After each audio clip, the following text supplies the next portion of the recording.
Good evening, Houdat Nation, and happy Wednesday to our Bayou Blitz family. I hope everybody is doing well out there. I am Bob Rose, or as Brendan just got done calling me, Beach Bum Bob.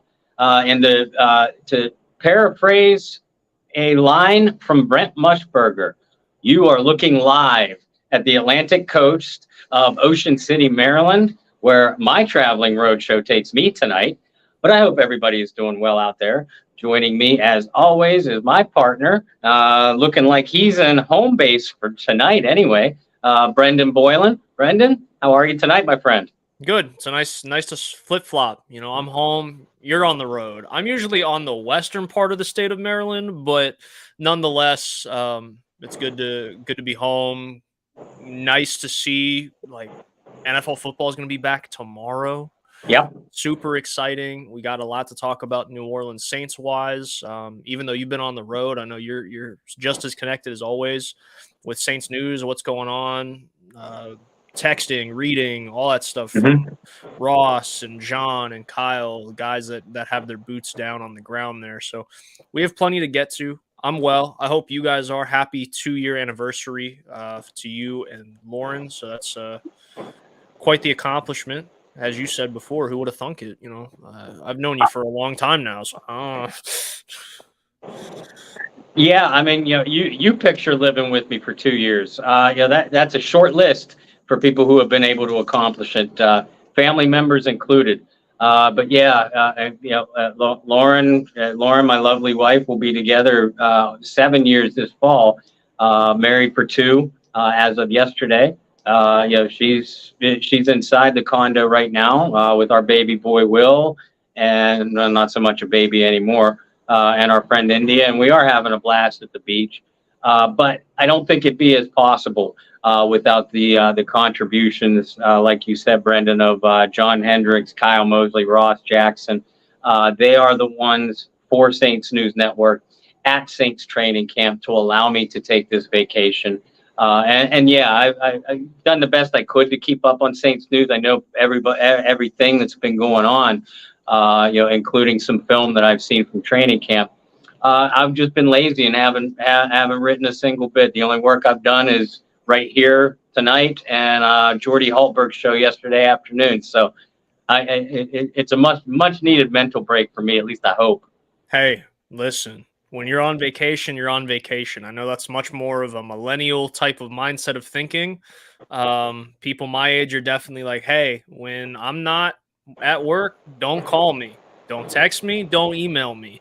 I'm the same way. So I'm really glad that you're enjoying your vacation. So let's go ahead and talk about before we get to training camp, I have it down at the bottom of the screen. I wouldn't call it the biggest news in the world. You had breaking news flash across some phones and some websites that a suspension is still expected. But nonetheless, Alvin Kamara has met with Roger Goodell. I won't say to plead his case, but at least give his side of the story to Goodell before a suspension is handed down. And like I said, the reports today is a suspension is still expected. If you have tuned into this show at all over the year and some change, Bob and I have done it now, you know that we're pretty on top of things. And over the last, year and some change we've been doing the show, we could tell you that Kamara was going to be suspended at some point for the actions that transpired all the way back then. So that's kind of where we stand. I kind of planned on going into today, and this is the fun thing about doing podcasts and on sports stuff is things change not by the hour, but sometimes by the minute. I had all expectations coming in being like, Bob, what are your thoughts? Obviously there's this Saints versus Goodell, anti-Goodell fans and all this stuff. I was going to come in and ask, well, what do you think about Kamara coming forward and wanting to reach out and have that conversation with the commissioner? So I'll kind of tweak that a little bit because Dennis Allen definitely shared his thoughts about it as well and said Alvin just wants to get out ahead of it. He kind of wants some clarity and some answers so he can move forward and put himself in the best position possible to help this team win football games this year. But what's your thoughts on Kamara going out of his way to have this conversation? And what do you think the ultimate goal of this conversation was for Alvin? I'll answer the second part first, Brendan. The ultimate goal, I believe, of Alvin was, as Dennis Allen said, to kind of get in front of it, and hopefully minimize the upcoming suspension. Because, and I was like you, I chuckled at the quote unquote breaking news by Ian Rappaport and Adam Schefter, that Kamara is still expected to be suspended. Well, in other breaking news, the Atlantic Ocean is wet. And as John Butler tweeted out, our friend John Butler tweeted out, field goals are still worth 3 points. There is no breaking news yet. A suspension to Kamara, in my opinion, yours too, has always been imminent. And I think Alvin's goal in getting out in front of this and being a little bit proactive, now that the legal side of the situation has been settled, was again to minimize what we know is a suspension that's going to be coming. I've always felt like that it would be probably 6 games. Maybe Alvin, depending on what his side of the story is, maybe Alvin and the Saints organization is hoping that they could get this pleaded down to 4, maybe even less. Obviously, when the suspension is officially handed out, which now I expect to be, if not by the end of the week, then most certainly by the beginning of next week.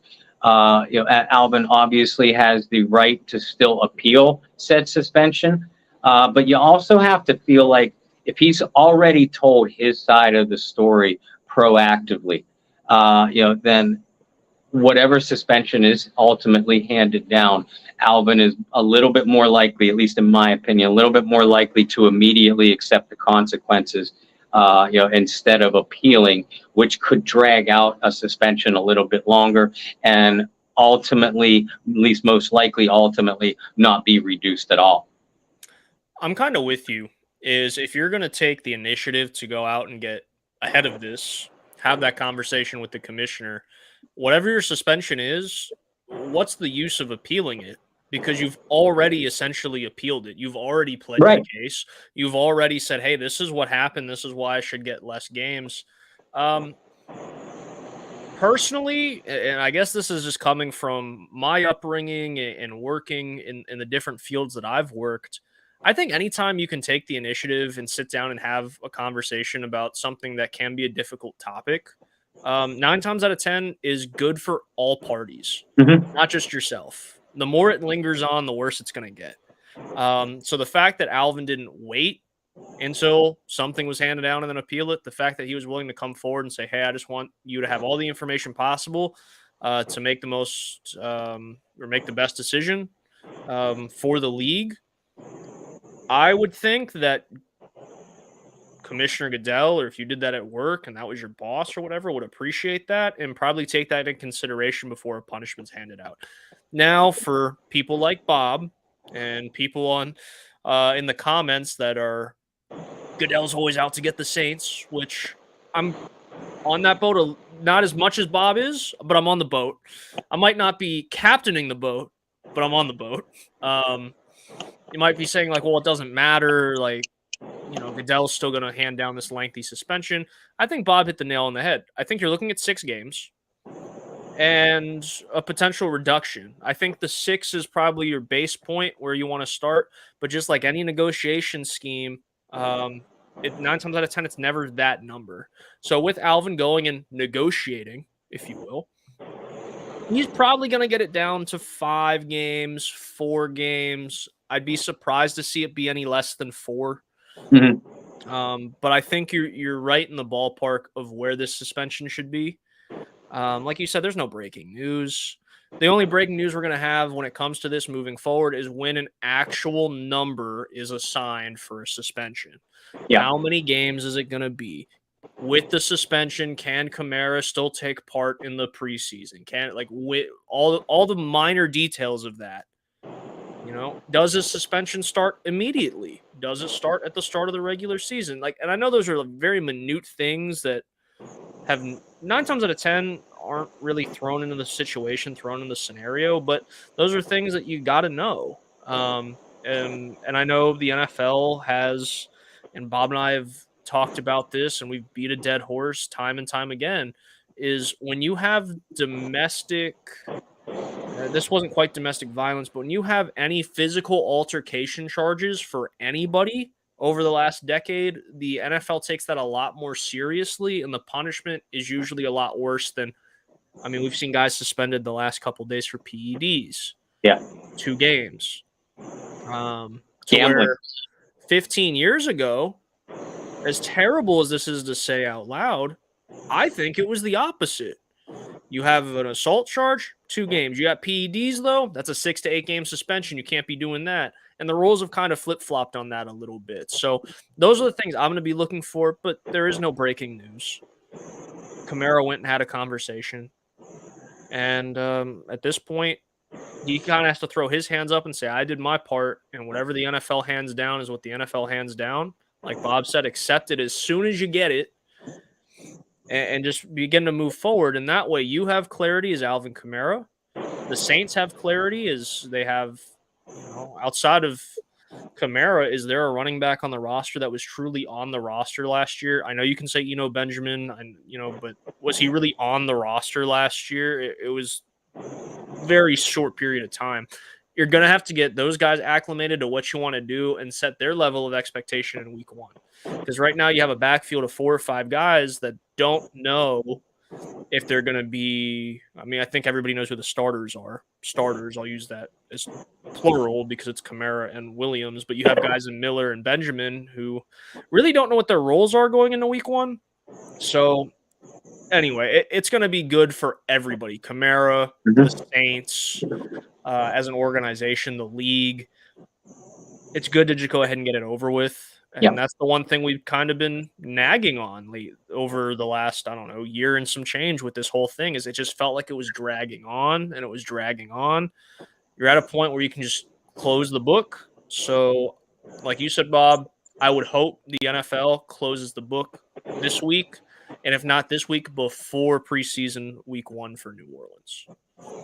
Right. And this also affects folks, in case some of you don't know, this would also affect, presumably, an Alvin Kamara suspension would be to start the regular season. Well, while he is suspended, he does not count as a spot on the 53-man roster. So undoubtedly, the Saints would carry an extra running back at least into the regular season or while Kamara is suspended.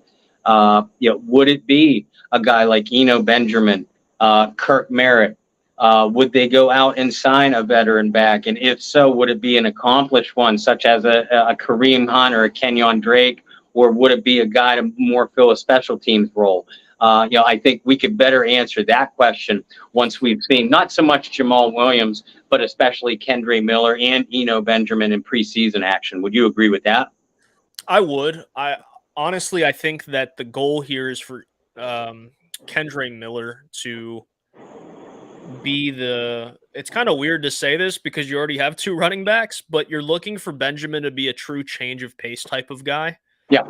Not that he is, and we talked about this on his draft profile. The thing I love about Miller is he's not Kamara, he's not Jamal Williams, he's like somewhere in the middle. So you have 3 completely different running backs, and that works in your favor because you can get really creative offensively. And the fact that, and this is going to sound weird too, but the fact that Kamara is going to be suspended, I think, is kind of a blessing for Miller and the Saints to see where he is, where he's comfortable, and what they can do with him offensively in terms of schemes. I like Benjamin. You guys know that. I think he's the odd man out. He's on the outside looking in. I think there's a spot for him on the roster if the Saints want to carry 4. And if the Saints want to take the progression of Kendra Miller as a rookie a little bit slower. And not be in a position where if one guy goes down or the Kamara suspension is longer than you expect, that you're kind of SOL. I don't think that's a situation the Saints want to be in. I think having on the roster last year is going to help him at least earn a roster spot during the Kamara suspension, right? After that, it's entirely up to him. I don't think he's a guy you can stash on the practice squad. I think he'll certainly get picked up because of his resume in Arizona. But I do think that in the preseason, we're going to really see both those guys get the training wheels taken off. And Kendre Miller is going to show the Saints where he is in the process. Like I said, I think he's running back 3. I think he's in a position where he can really impact winning as a rookie, which I think is undervalued. I think a lot of times we just expect rookies to come in and really impact winning, and that's not the case most times. Because there is a learning curve, and I know he's getting ahead of the learning curve. I think the Kamara suspension is going to help him get ahead of the learning curve, but those preseason games are going to really, truly tell you where he is. And remember, he was coming off an injury. He didn't play the national championship game, was out a little bit of mini camp. Just kind of see where he is, and you're also going to see where Benjamin is, if he's a guy that you can rely on should somebody go down, or if Kendre needs a little bit more time to get acclimated, where you could plug and play Benjamin. So, Alan was joking about it last night, and I kind of countered, is a lot of people go, oh my gosh, NFL football, preseason football, this is great. And then about 10 minutes later, they're like, yeah, but this isn't real football. And then they turn it off. And I countered and said, yes, for your casual fans. For your crazy people, right? The preseason is a very critical time, especially in the third and fourth quarter, where people usually turn the game off. You have like the edge seat with 9 times out of 10 with a notepad. I'm sure you can relate entirely, and you are charting, and you are writing, and you are making notes, and you are impressed here, and you're impressed here, and you're not impressed here. That those portions for Kendre Miller and Benjamin are huge for the implications of their roles on this team this season. And they're going to get a big bulk. I fully expect Williams to play the first drives, first quarters, and then get pulled. And then I fully expect it to be, okay, well, we're going to give Kendre quarter 2, we're going to give quarter 3, and Kirk Merritt's going to get the fourth quarter. That's how I expect this to kind of get run out. And then at some point, you might go half and half, depending on where this battle is. I think it's really critical. But like I said, in a weird way, I think it is a blessing for the Saints because Kamara's not getting younger. We've talked about that a little bit. He's getting close to that 30 age range where you start going, ooh, when it comes to running backs. And you have 2 young guys in Miller and Benjamin who, are still trying to figure out where they belong in the NFL and if they belong on this roster and what they can do and what they can mean for a team. So I think ultimately the preseason is going to be huge for the 2 of them, and the Saints are really going to be watching those guys closely. Yeah, no doubt. In fact, they have no choice. So not only huge for them, but huge for Benjamin, huge for Kirk Merritt too. Because again, if we can assume that whatever suspension that Alvin Kamara gets is to start the regular season, if Benjamin, Merritt, and to some extent Kendre Miller, don't make the coaches feel all that comfortable, then you might see the Saints go out and sign one of those veteran backs that are still somewhat surprisingly still on the free agent market. So they're going to have their opportunities, and who knows? When we see it all the time throughout the NFL, throughout other sports too, where a guy gets an opportunity that they may not have gotten under typical circumstances and are just too impressive for a team or a coach to let go of. And in that case, and this is a stretch. I grant you that. But in that case, say Benjamin, Kendre Miller, Kirk Merritt, one of them, not only impressed through the preseason, but even into the regular season.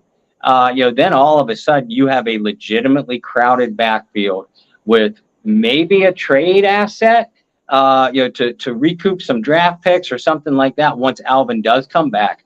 So, this is a great opportunity for, nobody believes Kendre Miller's spot on the roster is not secure by any stretch. everybody expects, and rightfully so, Jamal Williams to be the RB2 and to get the starters reps while Kamara's out. But if a guy like Benjamin, or if a guy like Merritt, or even Merriweather, excuse me, the undrafted rookie from UMass, any of those guys, if they're overly impressive, they've solidified their own career. If not with New Orleans, ultimately, then with another franchise. Yeah, absolutely. And that's the beauty of the preseason, is you're not just playing for the team that's on the side of your helmet. You're playing for all 32 teams, because you never know. You never know. You have a really good preseason one place, you end up on a roster somewhere else. I mean, we've seen it in New Orleans. I mean, look at Taysom Hill, the guy who was on Green Bay's roster. You want a lesser name than that? A guy that still was on a Saints team for like 3 or 4 years, Austin Carr, the receiver, was a Patriots standout before ultimately getting to New Orleans and being like wide receiver 5 for a handful of years. Right. But if Willie those things Snead, Will Lutz. Yeah. Guys that impressed Lance Moore, right? Impressed elsewhere and then came over. So, you look at guys like that, or even guys that were a part of the team in the preseason and solidified their own spot with the team they're with. It's happened over the years. The Saints have been notoriously good at that over the years. So ultimately, it's really important for these guys to show what they got, because as sad as it may sound, it might be the only chance they get. Some guys get to recoup and go to Canada, or now you have the XFL and the USFL, and get their second shot. But a lot of times, once you're out, you're out. There is no coming back to the league. And it's a tough pill to swallow. So if you don't want to have to swallow that pill, just ball out in your preseason chances. Talking about all that, let's talk about training camp a little bit. I think first and foremost, let's talk about injuries. You and I were on here last week. We were praising the signing of Trey Turner and what that meant for the depth of the New Orleans Saints offensive line. Very quickly, the Trey Turner reuniting in New Orleans with where he played college ball comes to an incredibly quick end, unfortunately due to injury. And Andrus Peat is again banged up and with a quad injury. So some questions with health. That's shocking. Yeah, right. Andrus Peat. And listen, I like to be the positive guy when it comes to talking about the team, and not saying Bob's the negative guy. I think Bob's a little bit more of the realist, while I'm a little bit more of the let's look at the happy things. Ooh, look, a butterfly. That's just where I'm at. I've defended Pete a lot for his play over the years. And a lot of that goes back to, well, look, he's a multi-time Pro Bowler. I think people forget that, he is one of the better guards in the league. It's not like you can bring off a kid off the street and he's going to outperform him when he's healthy and he's there. He's a very solid piece for an offensive line. I have never defended the fact that dude's always hurt, right? And we've heard this a gazillion times in our lives. What is it? Ready? Everybody ready to say it at the same time? Your greatest ability is availability. Yeah, there you go. So, and Pete's not. And, I guess ultimately it's a good thing that it's a minor day-to-day. It's just a strain of the quad. It's not a tear. Right. It's nothing that's going to keep him out an extended amount of time. But you're like, wow, we're like a week into camp and we've already lost our starting left guard day-to-day, our backup left guard for the season. There's question marks here. Obviously, it's a part of all of it, but how disheartening is it, not just as a fan, but a coaching staff or a front office that was really excited to make this signing happen, get a veteran, a former Pro Bowler at any position. I mean, specifically, we're talking about offensive line, but if you did that at any position, it's an upgrade. It's great for the locker room.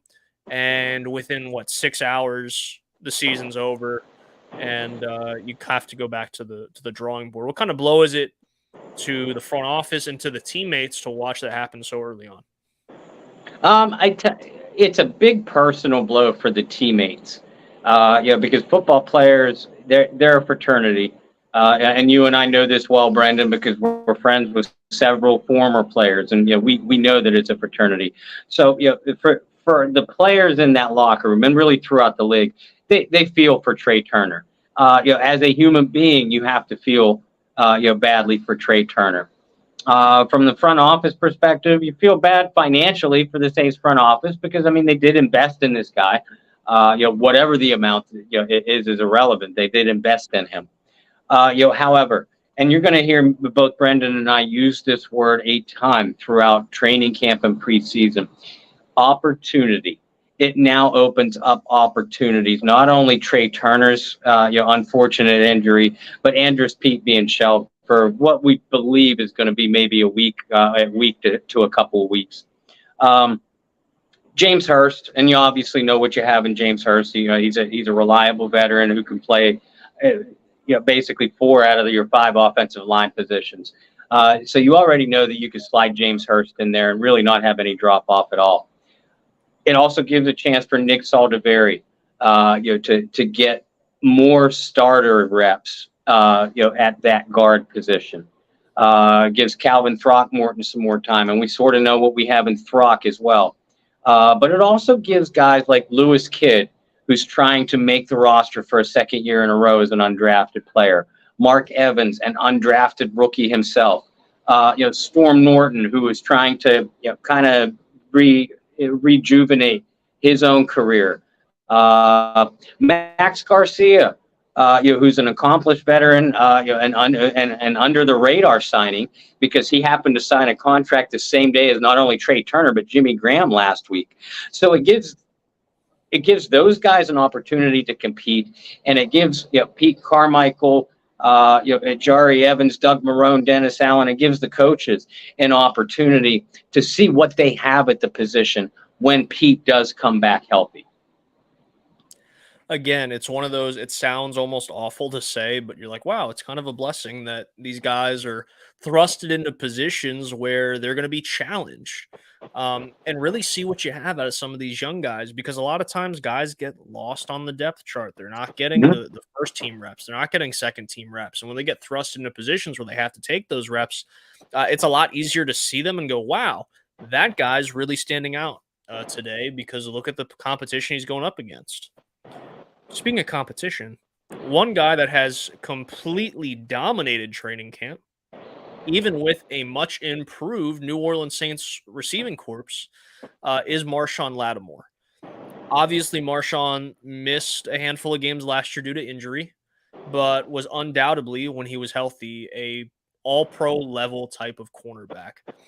How encouraged are you to hear Marshawn has, at least in training camp, has not lost a step or is missing a step while he's getting back to health and hopefully for Saints fans, getting back to that all-pro type of level player? But Brendan, according to the NFL Network, and Marshawn Lattimore was only the 79th best player in the NFL last year. And according to all national experts, Marshawn Lattimore is not a top 5 cornerback. So, what you're saying doesn't make any sense. You're right.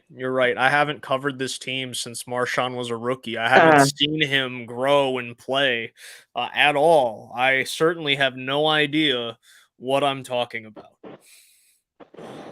Now, listen, Marshawn Lattimore is going to be one of the biggest keys to this defense, and to see him come out and play so well, mostly against Michael Thomas, but also against Chris Olave, Rashid Shaheed,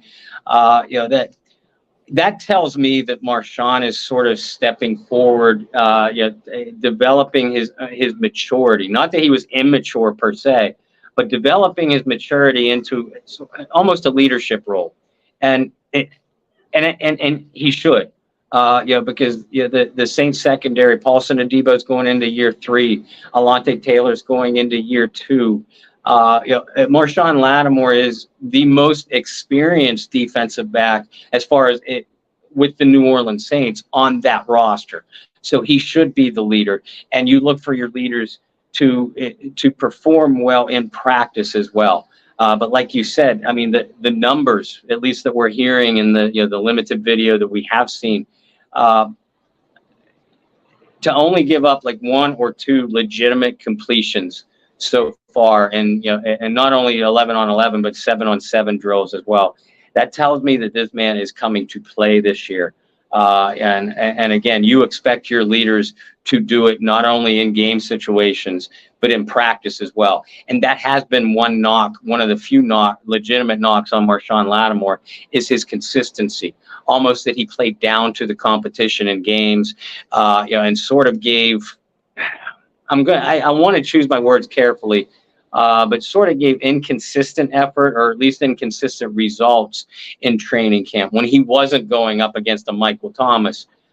He was beaten a little bit more regularly, by the Saints secondary receivers in practice, and you're not seeing that now. So that's a great sign for me.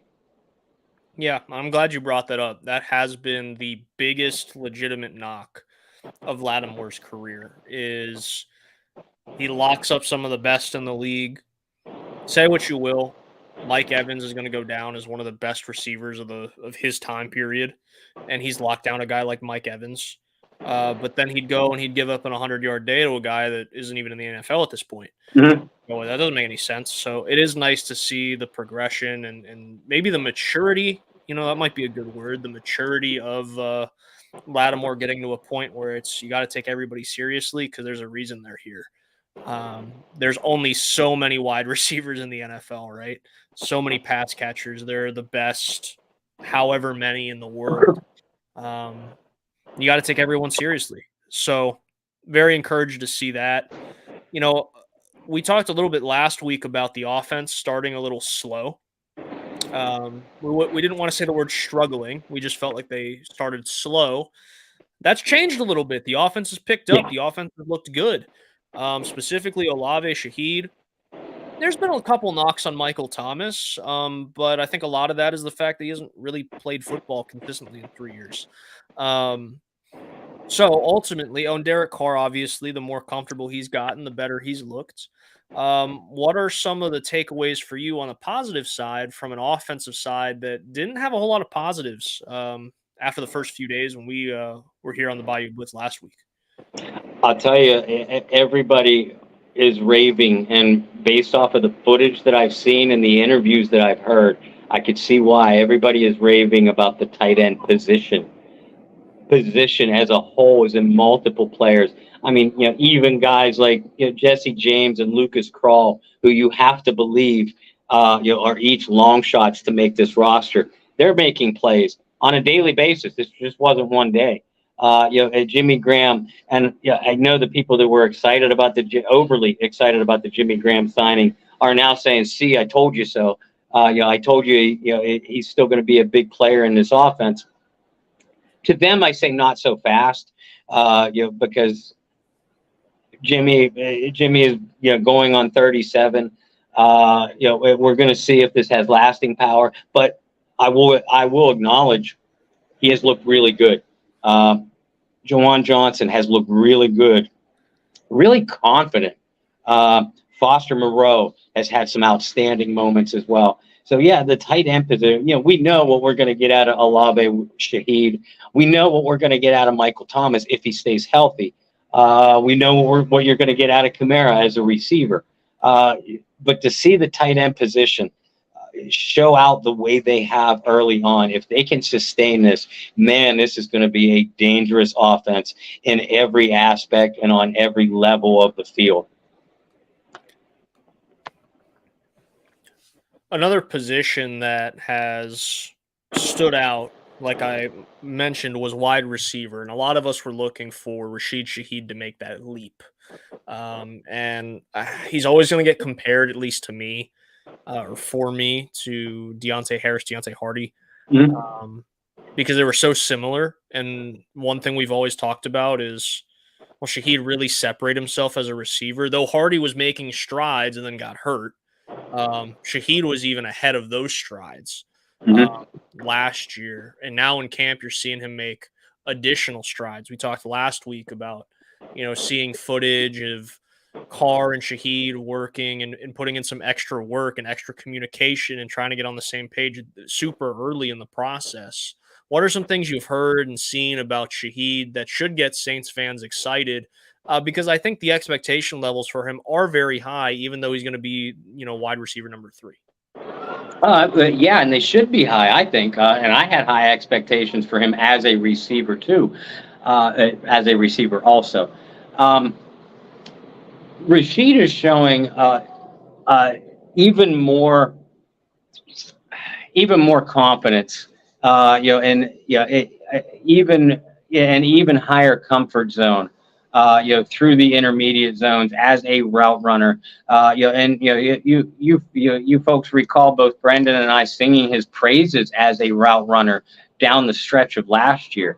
He looks even better and even sharper, in that aspect. It's obvious he's been working with the quarterback, specifically Derek Carr, during this offseason.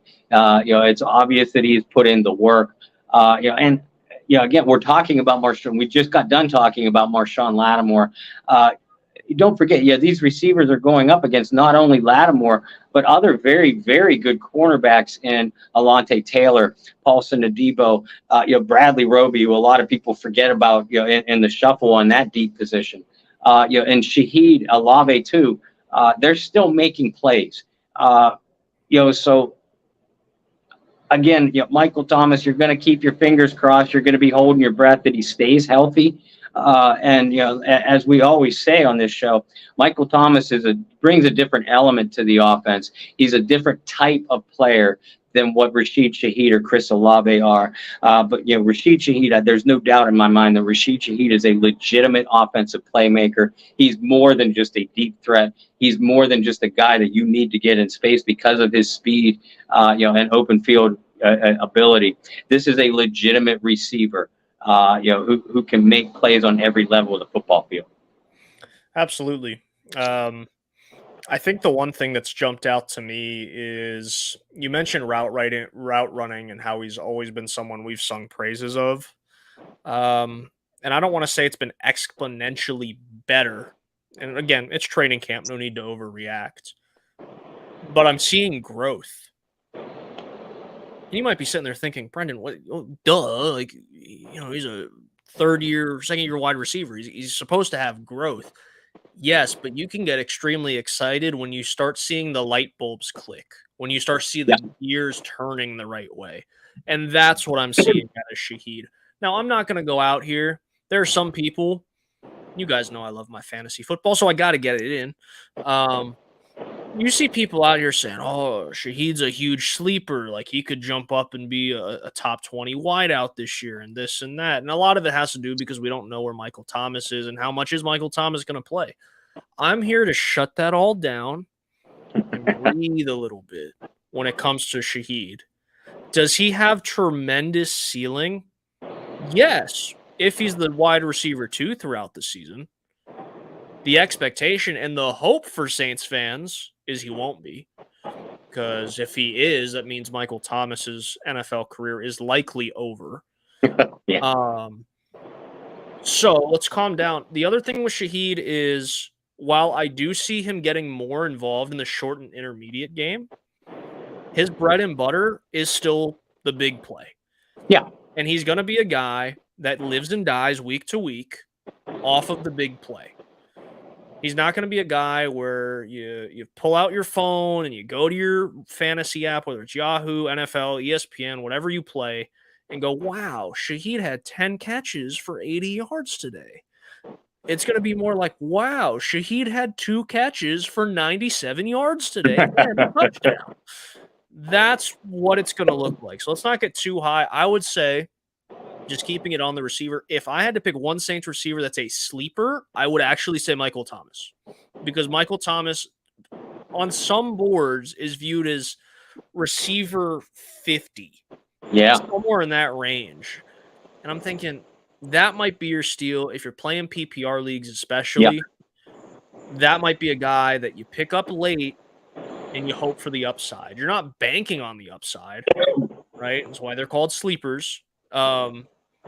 You're hoping that he comes out and he's a guy who can average 6 to 7 catches a game. And if you need him in a flex, you can get a solid 10 points a week if you need it. That's the player I'd go to quicker than Shaheed. Well, and that's just it about this Saints offense. They have, at least on paper, so many targets now. Shaheed, Olave, Michael Thomas, Foster Moreau, Jawan Johnson, Alvin Kamara. Taysom. As far if you're talking touches, also Taysom Hill, Kendre Miller, Jamal Williams, Foster Moreau, Jimmy Graham. Certainly could be a factor in this mix. Well, back in the middle part of the last decade, you could say, you definitely would say the same thing about that Saints offense, led, of course, by Drew Brees, Jimmy Graham, Marcus Colston, Lance Moore, Devery Moore, Mark Ingram, Darren Sproles, Pierre Thomas. But the difference between that Saints offense, yes, it was Drew Brees, but who was the coach? It was Sean Payton, an offensive guy who wanted to come at your throat from the opening whistle offensively and stay at your throat until the closing whistle, even if it meant hanging a 50 burger or 60 burger. Who's the coach now? Dennis Allen, a defensive guy who, granted, doesn't call the offensive signals, but still defines the personality of this team. So my point about all that is, and Brandon, I think you agree with me, the ball is just the opportunities again. The opportunities for these offensive playmakers just aren't going to be as plentiful as what they were with those Drew Brees-led teams because of the different philosophy that we're going to see from the Saints offense. Will they be there? Yeah. But like you said, if you're looking at Rashid Shaheed through fantasy covered eyes or through fantasy colored glasses, then you're banking on the big play because the bulk of your targets, the bulk of your touches are going to go to a presumably healthy Michael Thomas, a non-suspended Alvin Kamara, Taysom Hill, Jamal Williams, because this team is going to want to balance, to focus on balance. And then Chris Olave. Shaheed is not going to, as you just said, Shaheed is not going to be that guy to get 6, 8, 10 targets per game. If that happens, that means that something went wrong with the other guys. And while Rashid Shaheed is certainly capable, we believe, of being that type of player, he is not going to start the season as being the focus of that type of those type of touches. Sure, and the other thing when you bring up the Saints of old that is a huge difference maker when you look at pass catchers, there's a drop. There was a drop back in 11, 12, 13 from your top target to your number 2 target, at least at receiver. I mean, if you exclude Jimmy Graham out of it, you had Marcus Colston, and then you had a group of guys that could all contribute pretty equally. This year for the Saints, you have a healthy Michael Thomas, maybe. Chris Olave, who's a superstar in the making. That's not as big of a drop. And then Jawan Johnson, who, remember, at one point last year, we're like, he might sneak his way into being a Pro Bowl alternate. That's how well he was playing. I think there was more depth on those old Saints teams. There's more top-tier talent, pass catch-wise, on these teams, in my opinion. There's not as much of a drastic drop. And it's not that it was that drastic. It was that Marcus Colston's the greatest player to never make a Pro Bowl. And you had Devery Henderson, big play guy. Meacham, big play guy. Moore, who's going to work the intermediate. And then you relied on Jimmy Graham very heavily. And then all the running backs the Saints had as well. But when you look just solely at wide receiver, that jump from 1 to 2, much different back then to where the jump from 2 to 3 might have been a lot smaller in 11, 12, 13 to where it is with this Saints team. That jump from 2 to 3 is a lot. There's a bigger gap. So you can be picky and choosy in all of it. But I think ultimately anyone after Thomas, Olave, wherever you want to put them 1 and 2 at receiver from a fantasy standpoint is like, no, don't do it. Yeah. Don't do it at all. And same with running back. After Jamal and Kamara, like don't consider picking up Kendre Miller. I mean, I don't have to go through all of this and hold your hand through the whole process of what your draft board should look like if you're looking at Saints players, but ultimately, the guys you should really focus on, Olave, Kamara, depending on the suspension. And really, that's it in terms of guys that are going to be key starters for you week in and week out. That could change once we start seeing the play on the field. Because I don't think Derek Carr is going to be. I think Carr is going to be a bottom.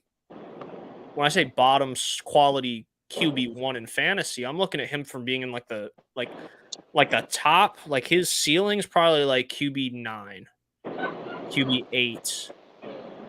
His floor could be a lot lower. I like him in like QB 10 to 12. Probably closer to the 12 side, like a fringe fantasy starter. Let's not get our hopes up. Anyway, enough about fantasy football, because we have just a few, 7 minutes until 10 o'clock. You're at the beach. I wanted to ask you about, I don't know if you saw the update, but linebacker Andrew Dowell left practice with a knee injury today, where Dennis Allen said initially that he didn't believe it to be serious. And then within the hour or two, the unfortunate announcement came that it is indeed serious, and that Andrew Dowell will miss the season. He has been put on injured reserve. That, according to our own John Hendricks, who officially was one of the first ones to officially break the story. That's significant, in my opinion, Brendan, because Andrew had a strong start to the preseason. He and DeMarco Jackson were both mentioned, daily as far as making plays, and both grotesquely, in my eyes, my limited views, and everything that I'd heard was that both of them were vastly outplaying Zach Bond. That's a little bit scary in a couple ways. Dowell, other than Bond, Dowell was the only backup linebacker, aside from Demario Davis and Pete Werner, of course.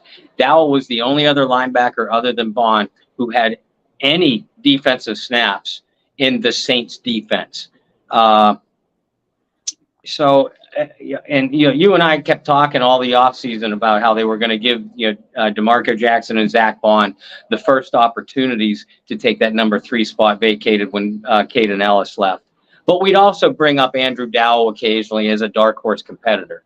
Now that Dowell is gone, are you even more fearful about now that Dowell is gone for the year and Bond is playing how Bond has played his first few years?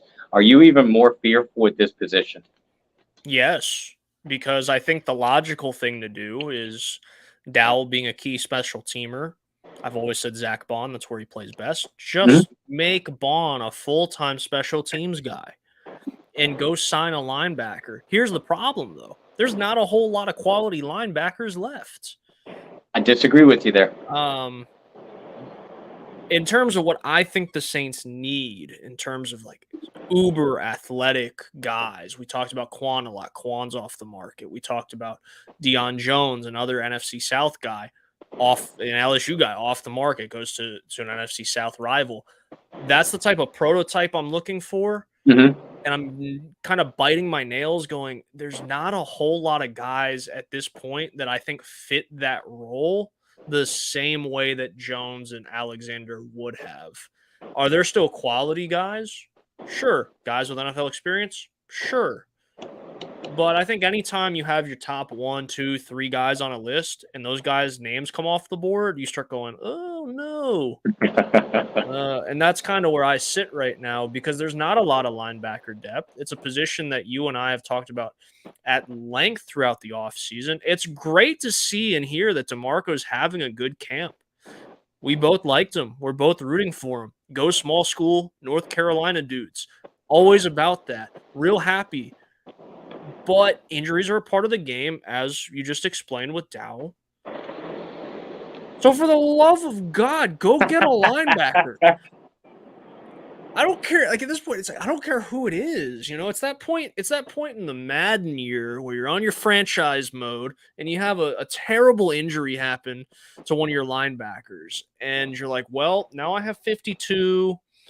It's kind of awkward because my depth chart says I don't have like a third or fourth linebacker. So, and you go to free agency and you sign the cheapest guy possible just so your roster's full so you can continue with your franchise mode. It's kind of where I'm at with the Saints. Like, just sign anybody. I don't care. So said an enraged Brendan Boylan. Folks, you can always tell when I'm on the road because I'm such a happy guy when I'm traveling, and especially when I'm at the beach. So I'll let Brendan play the enraged role tonight.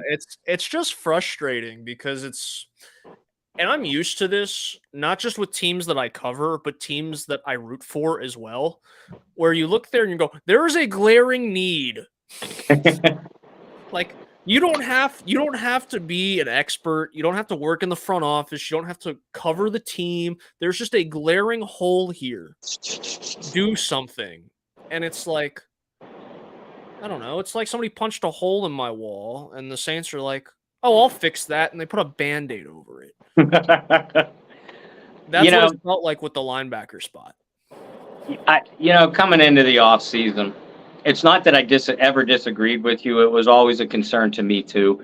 Even as much as I have always liked DeMarco Jackson, and we both have, as you said, all the way back at Appalachian State. Long before he became a Saint.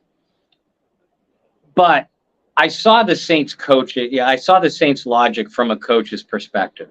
They lost Caden Ellis. They wanted to give Zach Bond, DeMarco Jackson, Andrew Dowell opportunities to win this job because nobody had any inkling that Caden Ellis was who he turned out to be until last year. So when you look at it from that perspective, you could see Dennis Allen's logic. You could see the coaching staff's logic. But Dowell played well. He's gone. DeMarco is looking good. But the games haven't started for real yet, and he's still going to have the same amount of experience when those games do start for real. And Bond is a perpetual disappointment. Folks, I don't know about you. The training camp footage I have seen number 53 trailing a lot of plays, and not just in pass coverage, and run support, run pursuit as well. Zach Bond, to me, the Zach Bond experiment needs to be over. As you said, Brendan, I'm all right keeping him on the roster. You need core special teams guys, and he is certainly one of those. But I have seen absolutely nothing to make me believe that he won't be anything but a liability going into the season whenever he's on the field in a defensive situation. Now, DeMarco Jackson may be that man. I truly believe he has the ability, but you have, and as you pointed out, Deion Jones gone, Quan Alexander gone. I get that, but you still have some talent out there in a Rashaan Evans, who I want to see them bring in, Miles Jack, Zach Cunningham, Anthony Barr, Micah Kaiser, Damian Wilson. Those guys, with the possible exception of Rashaan Evans, those guys aren't necessarily going to be starter material, but they're stopgap starters if you need them to be. They're certainly solid number 3 and number 4 guys, which they absolutely need on the roster at this point. So I am both surprised, disappointed, and concerned that they haven't addressed this yet. Now, there's still 3 preseason games to go. There's one cut down day right after the 3rd preseason game. So you got to think that the logic behind this is, hey, we still want to see what apparently Zach Bond, what DeMarco Jackson, and who knows? I mean, Ty Summers, Anthony Orji, and Nick Anderson are certainly in those mixes as well. But they all have the same amount of not only experience with the Saints, but NFL experience. 0. And that's the scary part. Miles Jackson name that you've brought up a couple times, and I've said every time you've brought it up, so I'll say it again. When he was in Jacksonville and that team made a run to the AFC title game, I know it feels like forever ago now. He was a vital part of that. Mhm. He has shown that he can be a very quality player in this league. For leadership, for experience, I don't mind bringing in guys like that. But it has to be under the mindset of kind of what you alluded to. Like, it's going to be a really good 3 or 4 option. But I would even go a step further to say, essentially in the Caden Ellis role that was played last year, it's going to be DeMarco Jackson. And whether it's Miles Jack or whoever you bring in, your role is to be a teacher, be supportive, and be a stopgap starter if we need you to be. Don't have any high expectations for you to jump into the starting lineup anytime. And that's just got to be the expectation, which it's easier to explain that to guys and have those conversations when you go into contract negotiations with guys who are still free agents at this point. Yeah. But it's also difficult to convince a guy who has been a starter their whole life. So all of a sudden, you're going to sit behind a guy who's never played an NFL game before. So there are some difficulties to that. As we close out, we'll do a little bit real quick, real simple. 1 daughter drop your way, 1 daughter drop my way. And we'll let you get back to, I guess you can't really soak up the sun because, the sun's not out. Might be a little difficult. But maybe you could go out there and catch a shark with your bare hands. That would be pretty cool. I'm sure you guys can hear the ocean waves. I mean, I am less than 40 yards from the ocean where we're staying. So that's a possibility. There you go. And also, just a disclaimer, anybody who's disappointed with the lack of OnlyFans Bob Rose coverage tonight, you can subscribe to Bob. I'm just kidding. I'm just kidding. Unless Bob's not. I'll leave that up to him. No, we'll ask you this, man. Daughter drop. Send me private DMs and private messages. If I get enough of them, I'll do it. Oh my. Okay. Well, I'm not endorsing this. I will not be a paid sponsor or paying sponsor. I will not have a this. This is brought to you by. That's not me. That's me. No, Kyle Mosley might. You might be able to talk him. Maybe Brendan Boylan will not be the Bayou Blitz OnlyFans pimp. Yeah, that's not me. That's not me. Oh man, that took a turn and then another turn. And somehow we've made the 4th turn, and we're back. We're back. So that was a long lap around. But anyway, daughter drop when it comes to where the Saints are in training camp right now. Daughter drop. You are satisfied with what you've seen out of the offense thus far, the ups and the downs. I'll go dot. As I said last week, when the offense was getting off to a little bit of a rocky start, so many of you were ready to take a header off a bridge. I said at that time, I love the aggressiveness that the entire unit came out with. Since that point, I love the fact that they've steadied themselves out and they showed some consistency, while still maintaining their aggressiveness and increasing their sharpness. Now I'm only going drop at this point of training camp, like you said. I want to see continued progression, and development out of this unit. Not only the starters, but some key depth pieces as well, because we know that they're going to be counted on for one reason or another during the season. But yeah, I'll go drop. Definitely drop. Or dot. Excuse me. All right. Daughter drop for me. Specifically, based off of what we're hearing at the other defensive end position, you are encouraged. So daughter drop, you are encouraged that Cam Jordan will have a legitimate complement on the other side of the Saints defensive line in 2023. I hate buying into training camp hype, right? But I'm also a big believer of if you're going to make a jump, it's going to be year 3. For whatever reason in the NFL, the year 3 jump is the one that is circled, highlighted, everything. To where other sports, the NBA, it's really year 2 for whatever reason. NFL, it's year 3.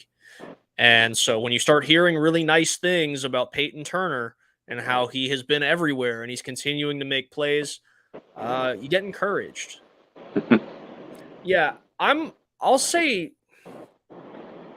Dot, and that's just the person in me going, I really want this to happen. Apprehensive, I get it. Yeah, I mean, you're just like, but you really haven't shown me much. But remember, we say Marcus Davenport and Peyton Turner are the same person all the time. Remember, Davenport took his jump too. So maybe we get like a double-digit sack season this year and then go to 0.5. I don't know. But nonetheless, everything I've heard, everything I've seen with Peyton Turner, he's been impressive. This is really a prove-it year for him.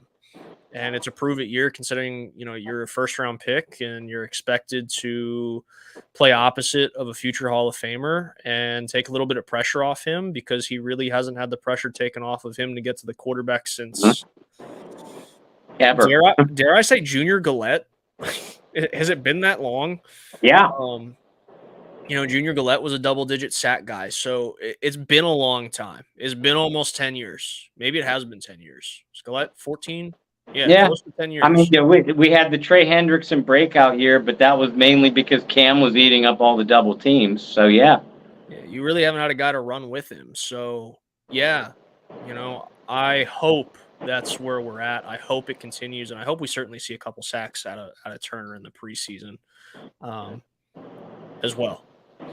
So, all right, let's end it there. Get you back to being Beach Bum Bob, Triple B Bob, and get back to not having to worry about the Saints super uptight or super close for the next couple days. Bob, I got a couple notes in here. You might have seen it pop up. The Saints News Network has surpassed 1,000 subs on YouTube, which is exciting because we haven't really used YouTube up until the last, 2 years? At least you and I, we were doing the pregame shows. I know I was doing pregame shows with John a little bit as well, but that was mostly like Facebook Live. So we're starting to make that little hop, jump, and a skip over to YouTube, and we certainly want to thank you guys because literally the sub number would not be where it is if you guys didn't subscribe and if you guys weren't hanging out with us every week. So thank you guys so much for that.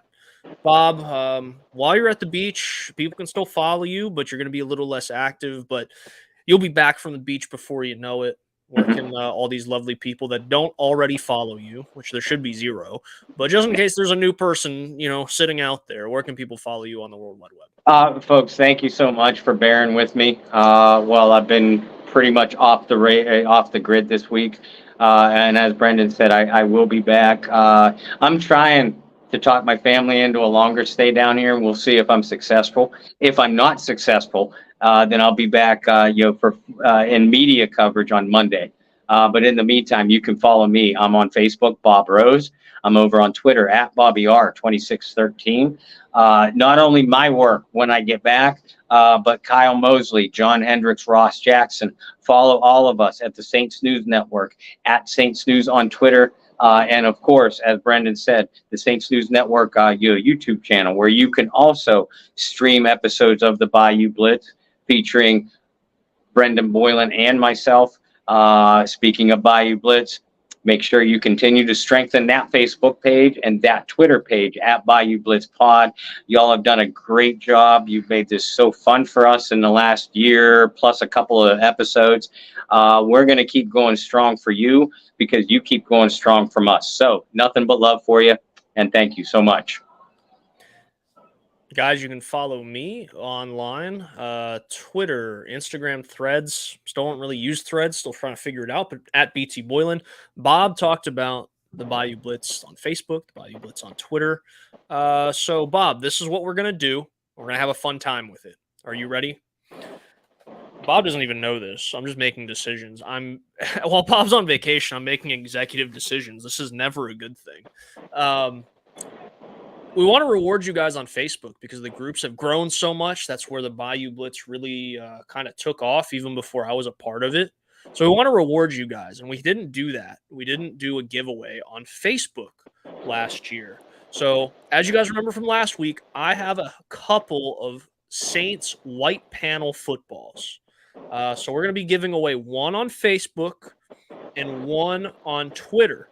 So again, white panel footballs retail about $45 on team stores and Fanatics. You got the nice, if I can flip things around, you got the Super Bowl stuff on there. So these are great for what? Training camp. Some of you guys in New Orleans, you guys want to get a football autographed, you can certainly do so. Now, the other part of that is Bob and I are each going to take a short little spot. You know, our signatures are not very impressive, so we'll make sure we put it somewhere that gets lost with the actual players that you get to sign the ball. We're going to leave you a little note, a thank you note. One ball will come from me, the other will go from Bob. We'll make that decision as the giveaways are ran. But we're going to be running these giveaways this week, which means get your entries in by next Wednesday. I'm going to go ahead and post in the Facebook group tomorrow morning. We'll post on our Twitter page at Bayou Blitz Pod. Again, we're going to give 2 of these away. One's going to have a little note from Bob. One's going to have a little note from me. And you can get the players to sign it if you're down there in New Orleans, or if you're not and you're hanging out wherever. Shoot, we did a giveaway. We did the Funko Pop giveaway. It went all the way out to Honolulu. Yeah. Like, how awesome is that? We appreciate all you guys listening and tuning in. We're going worldwide and going all the way out to the Pacific Ocean. So regardless, 2 of you guys are walking home with these footballs, and we're excited to do so. So check us out at Bayou Blitz Pod, Bayou Blitz Facebook page if you haven't already. Bob and I will tweet out some stuff so you guys can join that if you have not at this point. We just want to say thank you again. 1,000 subs on YouTube doesn't sound like a big number, but shoot, that's a really good number considering, Saints News Network. We've always been on YouTube, but we really haven't consistently and weekly been on YouTube until the last year or so. Mm-hmm. So really thankful for all you guys there. Bob and I both super thankful. It's been, like we said, over a year now that we've been doing the Bayou Blitz together, and we've seen a lot of growth. It's a lot of fun getting together with you guys every week, whether I'm on the road or Bob's on the road or whether we're both at home, whether you guys are traveling. You guys make it a part of your lives to make sure that you listen to us talk every week. Maybe they are waiting for that OnlyFans pose. I don't know why. I guess we're fun. You got people calling you the MVP in the chat. I mean, you must have done something right over the last couple years. But they were happy that they tuned in and didn't see a shirtless beach bum Bob. That's why I'm the MVP. That's what it is. Okay, that makes sense. It all comes back to shirtless Bob. That almost needs to be a bad T-shirt. But nonetheless, guys, we thank you so much for tuning in. We'll be back next Wednesday. Like I said, check out our Facebook and our Twitter for those giveaways. That stuff's going to be coming out in the morning. Until next weekend, find some peace, spread love, practice positivity. Bob, soak up the sun, and we'll see you soon, my friend. Thank you. We'll talk to you soon, folks. Thank you.